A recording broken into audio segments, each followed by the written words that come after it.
बिना किचन अधूरा। Smart kitchen appliances from कुचीना।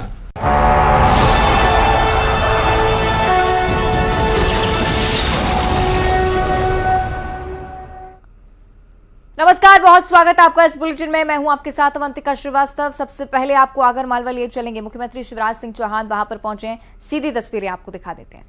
ये वो खुद ही कह रहे हैं। अपराध क्रमांक NCB CAL 2002 NDPS act 53.8 KG smack section 290 NDPS Nalkheda में एक्ट सेक्शन 34 to 36 720 पेटी पयानो विस्की पाव 16 पेटी। क्या है मजा आ गया? क्या शर्म नहीं आती तुम्हें? तस्करों को चुनाव लड़वाते हो। और मैं बहनों और भाइयों आपसे निवेदन करने आया हूं, अपनी आन बान शान पर बट्टा मत लगने देना। कभी किसी तस्कर को चुनाव मत जिताना। ये ससुराल के सम्मान का सवाल। कैसे अपराधियों को चुनाव जिताया जाएगा? और कोई शरीफ आदमी नहीं मिला तुम्हें। और एक बात और कह रहा हूं, घबराना मत, चिंता मत करना। सज्जनों के लिए मैं फूल से ज्यादा कोमल हूं, लेकिन अपराधियों के लिए वज्र से ज्यादा कठोर हूं। फिर मामा का बुलडोजर भी तैयार रहेगा। कोई घबराने की जरूरत नहीं। कांग्रेस ने क्या किया कोई बताए? चाहे सोलर पार्क का निर्माण हो, चिल्लर बांध समूह हो, समूह जल प्रदाय योजना हो, और एक और मैं संकल्प लेके जा रहा हूं सुसरेल वालों, मेरी कोशिश रहेगी एक एक खेत में मैं पानी पहुंचाऊं, उसके लिए कसर नहीं छोड़ेंगे। संकल्प है हमारा आपकी सेवा के लिए। हम मेरी बहनों पीने का पानी भी हैंडपंप से नहीं, पाइपलाइन बिछा के टंकी बना के घर में टोटी वाला नल लगा के पीने का पानी देंगे। टोटी खोलोगी तो झरझर पानी आएगा और आपके बर्तन भर जाएंगे। पानी के लिए भटकना नहीं पड़ेगा। मैं विकास की लंबी चर्चा करूंगा तो कई घंटों हो जाएंगे। आप बताओ, जितने विकास के काम भारतीय जनता पार्टी की सरकार ने किए, कभी कांग्रेस ने किए थे क्या? उनको विकास से लेनी देना नहीं है। बंटाधारी तो थे। गड्ढों में सड़क की सड़क में गड्ढा के गड्ढम गड्ढा, गाड़ी खाई इसको ले, अड्डा पसरा सारे बेड़े, याद आ गया शंकर भोले। अंधेरों का प्रदेश मध्य प्रदेश को बना के रखा था, और आगे भी ये कुछ नहीं करने वाले। मेरे किसान भाइयों, खेती किसानी को ठीक करने में कोई कसर नहीं छोड़ूंगा, चिंता मत करना। आगे और भी योजनाएं चलेंगी। कर्जे को भी रिव्यू करूंगा, चिंता मत करना। कोई कसर मैं नहीं छोड़ूंगा, क्योंकि मेरी आत्मा किसान में बसती है। और आगे जो काम करने वाला है, क्योंकि मेरी कई सभाएं आगे कई गांव में मुझे बताया कि अभी भी कई गरीबों के कच्चे मकान पीएम आवास में नाम छूट गए। सही बात है कि नहीं? और इसलिए उनके लिए बना दी मैंने सीएम लाडली आवास योजना, मुख्यमंत्री लाडली बहन आवास योजना। अभी यहाँ भी फॉर्म भर गए होंगे, आवेदन भरे गए। अब अगला मेरा कदम होगा, जिनको आवास नहीं मिले, कच्चे घर में गरीब है, उनको पक्का मकान बनाने के लिए राज्य शासन पैसा देगा। बड़ा ना बने, छोटा बन जाए, लेकिन पक्का तो बन जाए। और मेरी बहनों, रसोई गैस का सिलेंडर 450 में ही देंगे, चिंता मत करना।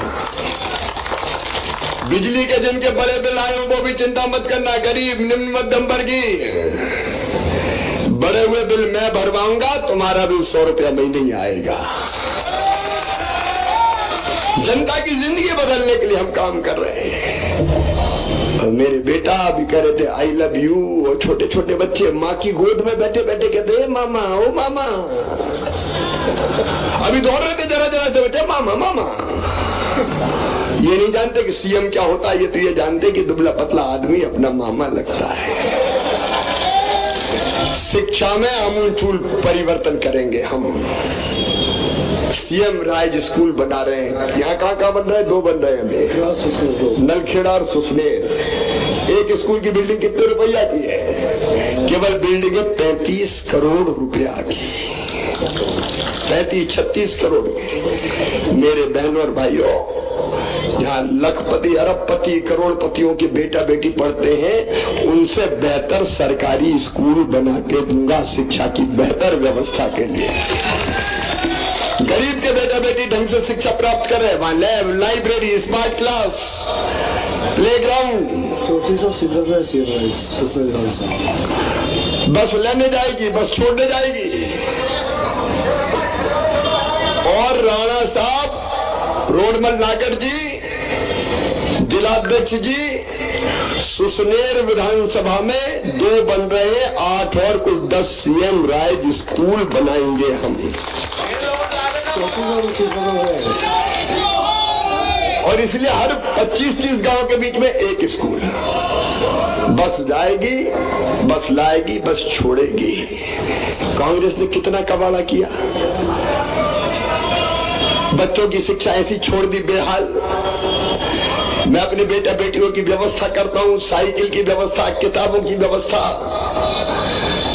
लैपटॉप देता हूं, लैपटॉप अच्छे नंबर लाओ बेटा बेटियों। और जो नंबर 1, 2 की तस्वीरें आप देख रहे थे। मुख्यमंत्री शिवराज सिंह चौहान को सुन रहे थे। तमाम वादों की झड़ी आज उन्होंने आगर मालवा में लगा दी है। बहरहाल अन्य खबरों की ओर बढ़ेंगे। जबलपुर से सबसे पहले बड़ी जानकारी, आरपीएफ ने 1.5 करोड़ के सोने के जेवरात जब्त किए हैं। आपको बताएं कि मुंबई से व्यापारी के यहां से सोने के जेवर लेकर जबलपुर एक कर्मचारी पहुंचा, लेकिन संदिग्ध मानकर इस व्यक्ति को पुलिस ने पकड़ा है। पूछताछ इससे की जा रही है। आरपीएफ ने पकड़कर जेवर जब्त कर लिए हैं। जीएसटी विभाग को आरपीएफ की तरफ से जानकारी भी पहुंच चुकी है। जानकारी इस बारे में जुटाने की कोशिश कि कहां से ये जेवर आए थे, कहां खपाने की कोशिश थी। एक्सक्लूसिव तस्वीरें हम आपको दिखा रहे हैं। इतनी बड़ी मात्रा में ज्वेलरी यहां से जब्त होना, वो भी उस समय भी जब चुनाव बेहद ही नजदीक है। मतदाताओं को प्रभावित करने की आशंका पुलिस को भी, और इसी के चलते संदिग्ध माना गया इस पूरी अवस्था को। अगर ठीक तरह से ब्यौरा कर्मचारी की तरफ से दिया जाता है तो हो सकता है कि इसके बाद राहत उसे भी मिले, लेकिन उससे पहले आचार संहिता का लगना और उस बीच लगातार इस तरह के मामलों का सामने आना ये बताता है कि एक बड़े स्तर पर मतदाताओं को प्रभावित करने की कोशिश जमीनी स्तर पर चल भी रही है। जबलपुर का ये मामला, आरपीएफ ने पकड़ा है इस व्यक्ति को। हालांकि मुंबई के व्यापारी से जुड़ा हुआ ये कर्मचारी अपने आप को बताता है, ये बता रहा था कि अन्य व्यापारियों के लिए सोने के जेवरात लेकर जा रहे थे, लेकिन इस बीच संदिग्ध इस पूरी अवस्था को माना गया है। जीएसटी विभाग को भी जानकारी दी गई है। आरपीएफ और जीएसटी की टीम, दोनों ही टीमें अब लगातार मामले की जांच में जुटी हुई हैं।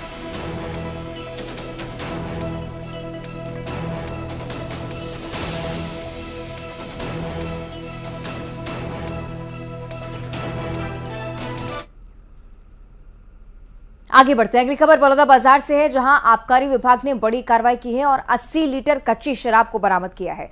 3000 किलो लाहन भी जब्त हुआ है। आपको बताएं कि विभाग को सूचना मिली थी सुढेली गांव में नाले के किनारे भारी मात्रा में शराब का निर्माण करवाया जा रहा है। इसके बाद पुलिस यहां पर पहुंची, मौके पर कार्रवाई की। इस पूरे गिरोह को ध्वस्त करने की कोशिश पुलिस की तरफ से। बलौदाबाजार की तस्वीरें आप देख रहे हैं। कच्ची शराब भी बरामद की जा चुकी है। पुलिस की इस कार्रवाई के चलते इस इलाके में भी हड़कंप की स्थिति। सुढेली गांव का ये पूरा मामला है। 3000 किलो लाहन जब्त हुआ है। 80 लीटर कच्ची शराब को पुलिस ने यहां से बरामद किया। तो आबकारी विभाग की तरफ से इस कार्रवाई को अंजाम दिया गया। बलौदाबाजार की ये तस्वीरें, जिसकी चर्चा हर ओर, कार्रवाई के चलते हड़कंप।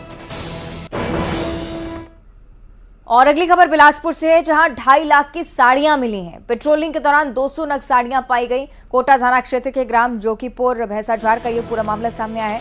संदिग्ध माना गया इस पूरी अवस्था को भी। पिकअप में साड़ियां लेकर पहुंच रहा था एक व्यक्ति और पुलिस को देखकर वहां से फरार हो गया। तो पिकअप चालक की भी तलाश की जा रही है, जिससे पता चल सके कि कहां से साड़ियां लाई जा रही थी और ले जाई जा रही थी। जब्त साड़ियों की कीमत करीब 2.5 लाख रुपए। चुनाव में मतदाताओं को प्रभावित करने की आशंका पुलिस की तरफ से, क्योंकि अक्सर इस तरह के मामले सामने आते हैं और एक बार फिर से इस तरह के मामलों की एक लहर चल पड़ी है।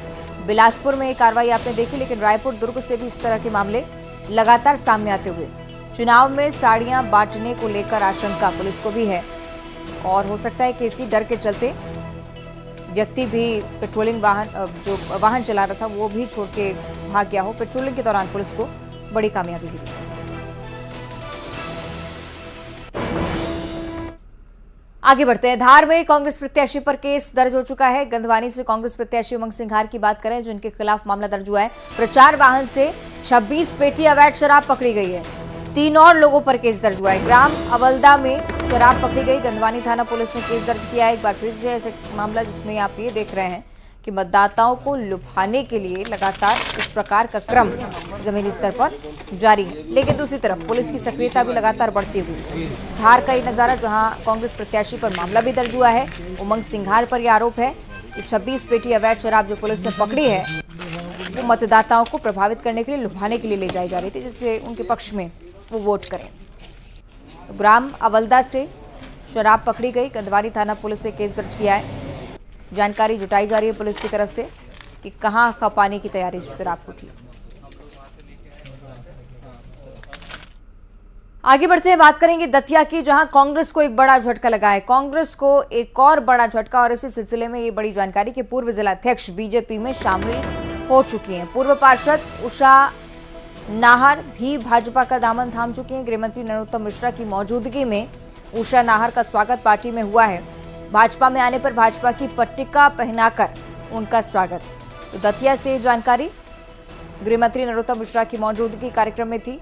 पूर्व पार्षद उषा नाहर भाजपा में शामिल हो गई हैं। पूर्व जिलाध्यक्ष भी बीजेपी का दामन थाम चुकी हैं। हूं कि अगर दतिया में अमन और शांति चाहिए तो फिर से एक बार मंत्री जी को कह देना चाहती हूं कि अगर दतिया में अमन और शांति चाहिए तो फिर से एक बार मंत्री जी और अगली खबर गरियाबंद से है, जहां राज्य विधानसभा के 4 प्रत्याशियों को नोटिस जारी हो चुका है। निर्वाचन आयोग की तरफ से नोटिस, खर्च आंकड़ा प्रस्तुत नहीं करने पर नोटिस जारी किया गया।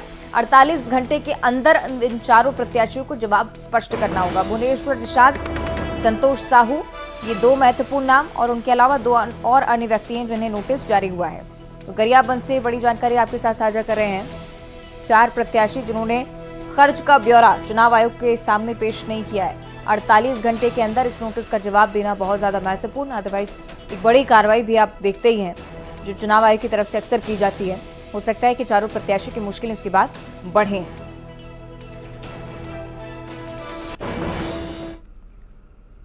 और बागियों पर एक्शन का क्रम लगातार चल रहा है। कोरबा में कांग्रेस नेता निष्कासित किए जा चुके हैं। जिला पंचायत के अध्यक्ष पति छत्रपाल सिंह कंवर को कांग्रेस ने 6 साल के लिए पार्टी से निष्कासित कर दिया है। कांग्रेस के खिलाफ मैदान में उतरने पर यह बड़ी कार्रवाई पार्टी स्तर पर, जोगी कांग्रेस की टिकट से पाली तानाखार से उन्होंने पर्चा भर दिया है। कांग्रेस के अधिकृत प्रत्याशी के खिलाफ चुनाव लड़ रहे हैं और बागी हुए तो कार्रवाई।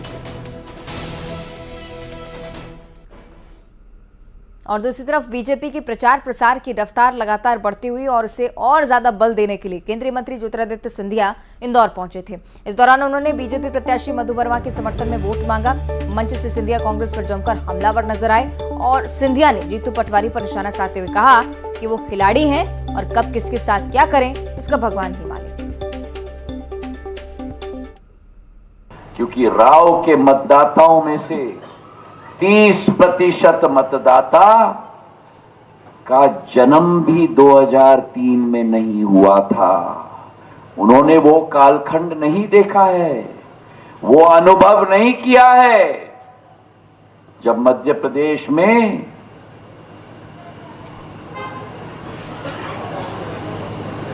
एक जोड़ी थी, जोड़ी बड़े भाई, अरे बोलो मेरे साथ राव की जनता, बड़े भाई, सुभान अल्लाह, क्या जोड़ी है। आज भी वैसे ही दिखते हैं। कॉम्प्लीमेंट दे रहा हूं मैं दोनों को, जैसे 40 साल पहले दिखते थे। आज मध्य प्रदेश में 2018 में ऐसे ही मंचों से ऐलान किया था किसान का कर्जा माफ होगा, ये होगा, वो होगा। खिलाड़ी है।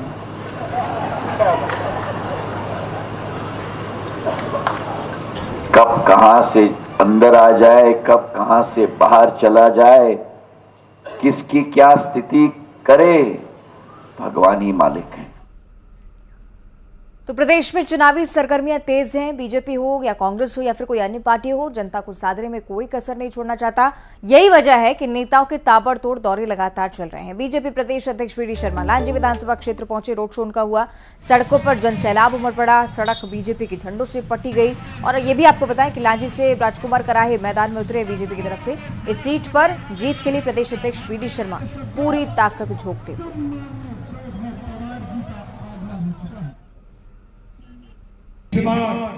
लांजी विधानसभा में भारतीय जनता पार्टी के प्रत्याशी मेरे छोटे भाई राजकुमार कराहे को प्रत्येक बूथ पर इस बार प्रचंड बहुमत से विजयी दिलाया।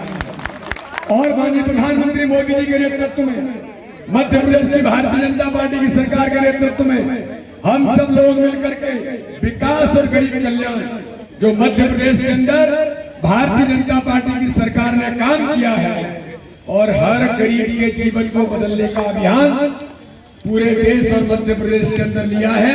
झूठ और छल कपट की राजनीति करने वाली कांग्रेस, कोहरे चरित्र पर काम करने वाली कांग्रेस, झूठे वादे करने वाली कांग्रेस, तो मेरे नागरिक कार्यकर्ता भाइयों बहनों, एक एक कार्यकर्ता को इस विधानसभा में इस बार कोई चूक नहीं हो तो फिर मध्य प्रदेश में भारतीय जनता पार्टी की सरकार बनाना है। बोलिए, बनाना है कि बनाना है?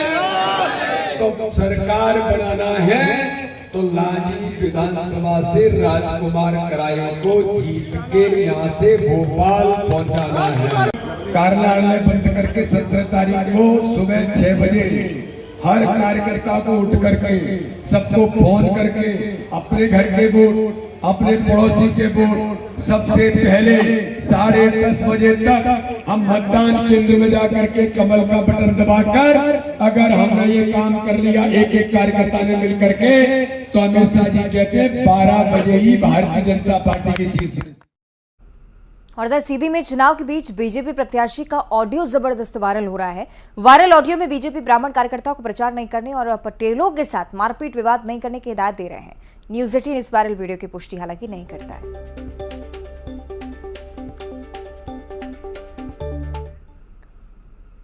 और जबलपुर की पश्चिम विधानसभा में बीजेपी और कांग्रेस के कार्यकर्ता महिलाओं पर अभद्र टिप्पणी को लेकर कार्यकर्ता आपस में भिड़ गए। बवाल उस वक्त हुआ जब बीजेपी प्रत्याशी राकेश सिंह प्रचार कर रहे थे और बीजेपी कार्यकर्ताओं ने कांग्रेस कार्यकर्ताओं पर महिलाओं से बदसलूकी और धमकी देने के आरोप लगाए।